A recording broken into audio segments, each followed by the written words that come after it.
네, 본문의 말씀을 가지고 두려움에서 건지신 하나님, 이런 제목으로 같이 은혜를 나누시겠습니다. 한 어린 여대생이 저한테 얘기를 하는데, 같은 또래의 남자 학생이 있었거든요. 근데 어느 날 이 남학생이 아침에 자기한테 전화해갖고 소리를 질러대면서 지금 와서 도와달라고 했던 것입니다. 이 남학생은 샤워 중이었는데 샤워실에서 거미를 발견한 것입니다. 그리고 그 두려움과 패닉 때문에 같은 또래의 여학생을 불러갖고 거미를 잡아달라고 했던 것입니다. 그러니 이 여학생이 남학생을 앞에다 두고서 무시하는 것이었습니다. 이 얘기를 듣고서요, 웃기다라고 생각하겠지만요, 한 가지 분명한 것은 우리가 지나치게 두려움에 빠진 모습을 보일 때 성도가 가지는 권위 또한 무너져 내리게 된다는 것입니다. 물론 이 정도의 두려움이 아니라 정말 혹독한 두려움 앞에 놓이는 사람도 있을 수가 있습니다. 몇 년 전에 한 나이가 많은 남자 청년과 같이 드라이브를 한 적이 있었는데, 남자 청년이 가족들은 다 한국에 있고 자기 혼자만 미국에 나와 있는 그런 경우였는데요. 자기가 한국에 있었을 때 아버지가 암 진단을 받았다는 것입니다. 저는 그 이야기를 듣고 아버지가 참 고생하셨겠구나 라고 했지만, 이 청년의 대답은 정반대였습니다. 자신이 죽을지도 모른다는 공포에 잡힌 아버지가 자기의 공포심 때문에 가족들을 오랜 시간 괴롭혔다는 것입니다. 그래서 결국 그런 아버지가 싫어서 미국으로 온 것으로 이해가 되었습니다. 누구도 자신만의 약점이 있기 마련이고, 그래서 남들이 이해하기 어려운 두려움을 가지고 있습니다. 어떤 사람은 폐쇄된 것을 못 견뎌하고, 어떤 사람은 높은 것을 못 견뎌하고, 어떤 사람은 뾰족한 것을 두려워하고, 각자의 삶의 경험에서 생기는 두려움이 있기 마련이죠. 유달리 겁이 많고 걱정이 많은 사람도 있습니다. 그런데 자신 안에 걱정과 두려움이 가득 차 있으면요, 믿음이 들어갈 자리가 없습니다. 그래서 하나님을 믿긴 믿어도 과감하게 믿지는 못합니다. 한 젊은이가 산길을 가다가 발을 헛디뎌갖고 절벽으로 미끄러지다가 나무뿌리 하나를 딱 잡았는데 아래는 까마득한 낭떠러지였습니다. 그래서 그는 마지막 힘을 다 짜내갖고 누가 날 도와주세요! 그러자 위에서 소리가 들렸습니다. 내가 여기 있다. 나는 하나님이다. 그러자 청년은 흥분해갖고 자기를 도와달라고 하면서 자기가 그 헌금도 열심히 했고 주일도 잘 지켰다고 자기를 내세웠습니다. 그러자 하나님은 네가 그렇게 나를 열심히 믿었다고? 그렇다면 내 손을 놓아라. 청년은 이 말을 듣고 여기 밑에 낭떠러지인데 내 손을 놓아라. 고민하다가 하는 소리는 거기 하나님 말고 다른 사람 없어요? 이렇게 두려움 앞에서 믿음이 그 뭐가 없는 것이죠. 이것은 반대로 우리가 우리의 두려움을 극복하지 않고서는 신실한 믿음에 이를 수 없음을 생각하게 합니다. 사람이 어떤 무서운 일을 경험하면요, 그것은 트라우마가 되어서 지나치게 반응하게 하고 그 멘탈을 무너뜨립니다. 그런데 이렇게 무너진 성과 같은 마음으로는 우리 안에 있는 신앙을 온전히 지켜낼 수가 없습니다. 그러면 우리는 하나님께서 우리의 마음을 지켜달라고 기도해야 됩니다. 마음이 무너진 듯하고 공포가 나를 엄습할 때 우리가 기억해야 될 구절이 있습니다. 이 말은 감옥에 갇힌 바울이 적은 글입니다. 아무것도 염려하지 말고 다만 모든 일에 기도와 간구로 너희 구할 것을 감사함으로 하나님께 아뢰라. 그리하면 모든 지각에 뛰어난 하나님의 평강이 그리스도 예수 안에서 너희 마음과 생각을 지키시리라. 빌립보서 4장 6절에서 7절 말씀. 그렇습니다. 하나님은 우리의 생각을 지키시는 분이십니다. 사람이 지나친 공포와 이것을 촉발하는 상상의 굴레에서 벗어나야지 마음의 평강을 누릴 수가 있습니다. 자신 안에 주님에게 중심을 두는 생각들을 자꾸 채우는 게 중요한 것은요, 이런 것들이 가득 차게 되면 나를 흔드는 걱정과 두려움이 코너로 밀려가고 힘을 못 쓰게 되는 것입니다. 그러나 우리는 현실에서 이것과는 정반대의 삶을 살아가는 많은 사람들을 봅니다. 그러므로 여러분이 오늘날 마음의 평강을 누린다면요, 이것은 진정한 축복임을 알고 감사해야 됩니다. 오늘 본장을 보면은 다윗이 아비멜렉 앞에서 미친 채 하다가 쫓겨나서 지은 시라고 합니다. 당시에 블레셋 왕을 아비멜렉이라고 불렀는데요. 사무엘 21장에 보면은 블레셋 왕인 아비멜렉 아기스에게 다윗이 찾아갔습니다. 다윗은 블레셋 사람들에게 원수 같은 사람인데 자기 편이었던 사울이 시기심이 발동해서 자기를 죽이려고 하니 정말 어쩔 수 없이 아기스를 찾아간 것이었습니다. 얼마나 다윗의 마음이 불편했겠습니까? 정말 가고 싶지 않은 곳이었지만 살 길을 찾아보려고 어쩔 수 없이 갔던 것입니다. 그랬더니 아기스의 신하들이 다윗에게 달라붙은 노래하시죠. 사울이 죽인 자는 천천히고 다윗이 죽인 자는 만만이다. 이걸 상기시키면서 다윗이 많은 블레셋 사람을 죽인 것을 다시 꺼집어냅니다. 21절을 보면 다윗이 이 말을 듣고 그 마음에 두고 가던 아기스를 심히 두려워하여 라고 합니다. 그래서 이렇게 무섭고 압박받는 상황에서 그가 택한 방법이 자존심을 다 내려놓고 미친 사람 흉내를 내었던 것입니다. 우리가 알다시피 다윗은 용사인데 또한 대단한 음악가였죠. 악기도 잘 연주하고 노래도 잘 부르고 많은 노래를 만들었습니다. 시편에 나타나는 그의 자연에 대한 인식은요, 그가 얼마나 탁월한 감성과 예술적 감각의 소유자였는지를 알게 해주는데, 그런데 연기 또한 대단히 잘했던 것 같습니다. 처음에는 멀쩡한 모습으로 들어온 사람이 문짝에다 개극적거리면서 수염에다 침을 질질 흘리면서 누가 봐도 미친 사람처럼 메소드 연기를 했던 것이죠. 그래서 결국 다윗은 죽지 않고 살아서 그것을 빠져나올 수가 있었습니다. 아차 하면 죽을 수 있는 곳이었는데 혼신의 연기를 통해서 살아났던 것입니다. 얼마 전까지만 해도 왕의 사위였고 왕과 같이 식사를 하는 참모이면서 백성들의 사랑을 받던 장군이었던 다윗이 이제 살려고 미친 짓까지 했던 것입니다. 그런데 중요한 것은요, 살아난 것입니다. 자존심이 상했어도요, 살아나는 것입니다. 예전에 제 아버지가 몸이 안 좋으셔서 가정에 어려움이 왔던 적이 있습니다. 나 고등학생, 저 중학생, 동생 초등학생인데 아버지 돌아가시면 우리가 어떻게 살 수가 있었겠습니까? 근데 아버지가 살아나셨어요. 지금도 살아계셔요. 그런데 어머니가 정말 낙담과 두려움이 왔을 그 시간에 그래도 됐다. 사람은 있으면 소망이 있다. 라고 하셨던 것이 늘 생각이 납니다.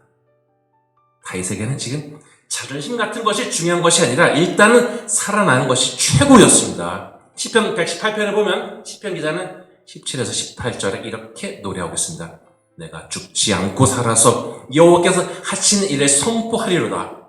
여호와께서 나를 심히 경책하셨어도 죽음에 넘기지 아니하셨도다. 같은 시편 14절에 이렇게 노래합니다. 여호와는 나의 능력과 찬송이시여 또 나의 구원이 되셨도다. 그래서 이렇게 살아난 다윗이 적고 있는 내용인 본편을 보면요, 그는 자존심이 상했다는 부정적인 내용보다는 오히려 살리셨다고 하나님을 찬양합니다. 자기가 살 수 있었던 것이 하나님 덕이라고 생각해서 하나님을 찬양한 것입니다. 1절에서 2절을 읽겠습니다. 내가 여호와를 항상 송축하며 내 입술로 항상 주를 찬양하리로다. 내 영혼이 여호와를 자랑하리니 공고한 자들이 이를 듣고 기뻐하리로다.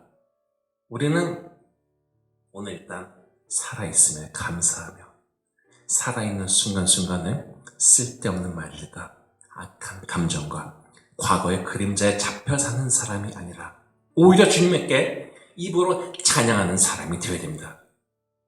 그냥 그렇다고 생각하는 것과 입으로 고백하는 것에는 상당한 차이가 있습니다. 입으로 고백한다는 것은 굉장히 적극적인 태도와 의지를 드러내는 것입니다. 그래서 넘어서 10장 10절에 보면 이렇게 적혀 있습니다. 사람이 마음으로 믿어 의에 이르고 입으로 시인하여 구원에 이르느니라. 다윗이 자기 입술로 하나님을 찬양한 것처럼 우리도 자기 입을 벌려서 하나님께 찬양하고 하나님께 감사를 올려드려야 됩니다. 이렇게 입술로 고백되어진 신앙이 힘이 있고 이러한 신앙에 힘이 있는 사람이 순간순간 치고 오는 두려움을 물리칠 수가 있습니다. 3절에 하나님의 이름을 높이자고 한 다윗은 4절에 이렇게 고백합니다. 내가 여호와께 간구하며 내게 응답하시고 내 모든 두려움에서 나를 건지셨도다. 그렇습니다. 다윗은 엄청난 압박으로 밀려오는 죽음의 공포 속에서 하나님께 살려달라는 간구를 하였고 하나님은 정말로 다윗이 무사히 죽음의 골짜기에 빠져나가게 하사 그의 두려움에서 건져주셨습니다. 저는 사람 안에 있는 두려움이요, 그 사람의 인생도 망가뜨리고 다른 사람과의 관계마저 망치는 것을 발견하곤 했는데 사람들이 주장하는 수많은 것들에는 과거에 두려웠던 상황을 다시 겪고 싶지 않다는 마음이 담겨져 있던 것이었습니다. 물론 예수 믿는 사람도 다시 겪고 싶지 않은 일을 겪을 수가 있습니다. 생각만 해도요, 소름이 끼치는 일들이 있을 수가 있습니다.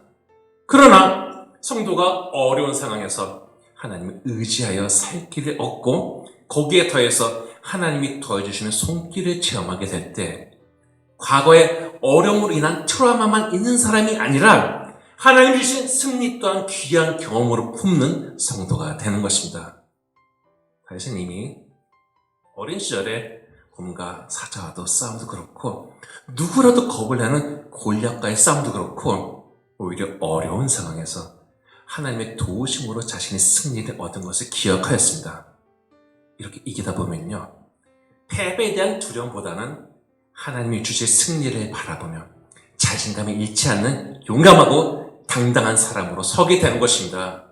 우리는 살면서 인생의 두려움과 무거운 현실을 맞닥뜨리게 되지만요, 동시에 우리에게 극복과 이김을 주시는 하나님을 지향해야 합니다. 세상 어떤 사람도 두려움과 염려에 잡힌 어른이나 리더를 존경하지 않습니다. 오히려 방해가 된다고 생각합니다.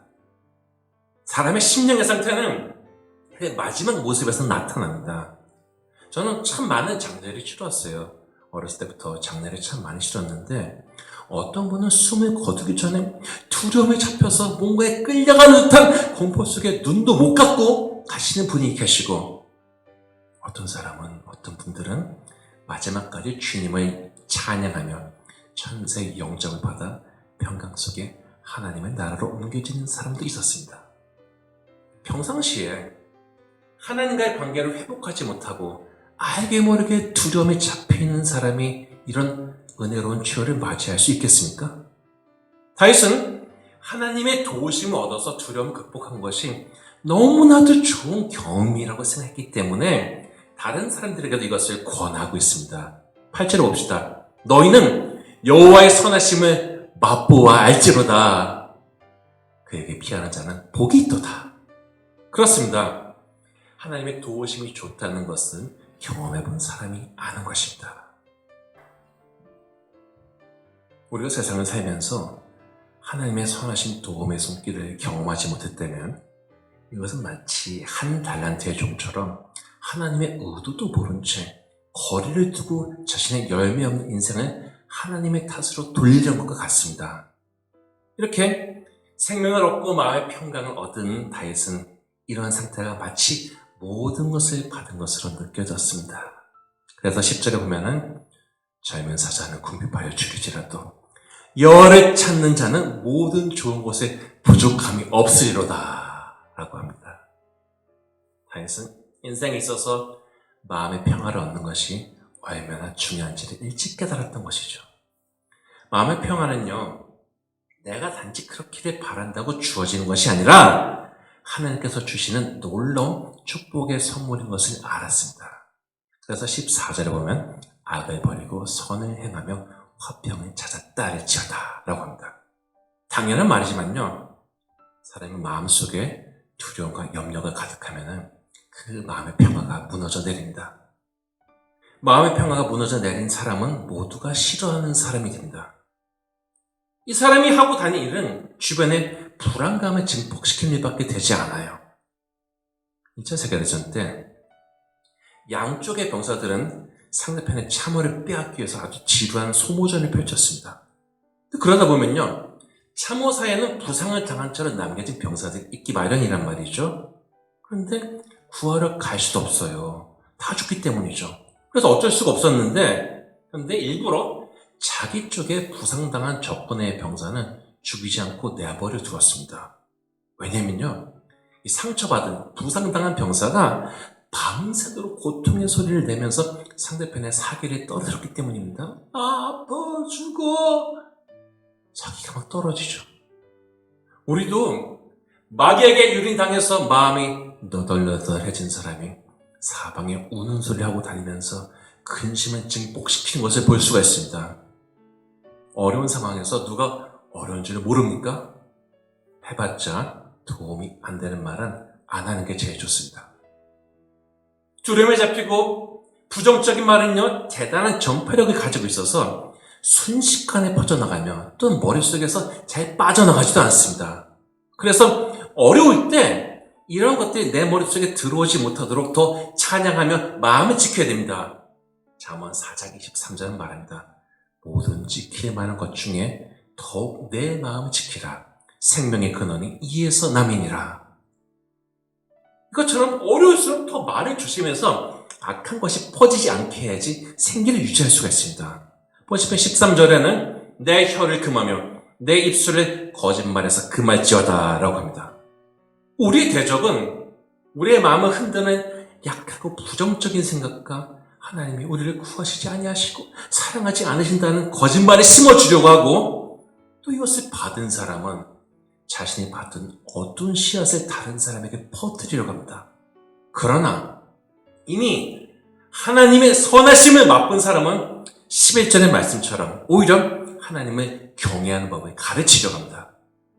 목회를 하다 보면요, 어떤 사람은 상대하고 난 뒤에 머리가 막 복잡해지고 기분이 나빠지고 힘이 빠지는 경험을 할 수가 있죠. 근데 이 사람은 만나는 사람마다 불안감을 조성하고 서로를 이간질시키고 두려움만 심어서 공동체의 힘을 빼버립니다. 그런데 어떤 사람은 어려운 가운데서도 두려움의 안개를 물러나가게 하고 하나님을 통한 소망을 주고 해보자는 용기를 북돋아 줍니다. 우리가 어떤 사람이 되어야 되겠습니까? 물론 누구도 두려움에 잡혀서 살기를 원하진 않지만은 두려움을 이기고 평강을 누리는 사람이 하나님을 신뢰하며 그 선하심을 기대하는 믿음의 사람이 되어지는 것이죠. 하나님을 신뢰하는 사람들이 기도할 때 하나님은 눈을 그들에게 향하시고 그들의 소리에 귀를 기울이십니다. 15절을 봅시다. 여호와의 눈은 의인을 향하시고 그의 귀는 그들의 부르짖음에 기울이시는도다. 물론 하나님 앞에 바로 서는 사람도 어려움을 겪을 수는 있습니다. 그러나 하나님은 모든 고난에서 그를 건져내십니다. 인생을 살면서 아픈 일을 겪었고 남들보다 더 힘든 일을 겪은 사람도 있을 것입니다. 참으로 안타까운 일이지만요. 벌어진 일은 벌어진 것입니다. 중요한 것은 과거의 망령이 오늘의 나를 두려움과 걱정의 사슬을 묶어서 하나님 주시는 평강의 샘물을 마시지 못하게 하는 것에서 벗어나야 한다는 것입니다. 우리가 하나님을 진정 의지하고 사랑할 때 하나님 주시는 평강이 우리 안에 두려움을 내어쫓고 남겨진 날들을 소망 있고 생기 있게 살게 하십니다. 여러분, 우리가 사는 날 동안은 사는 것처럼 살아야 되지 않겠습니까?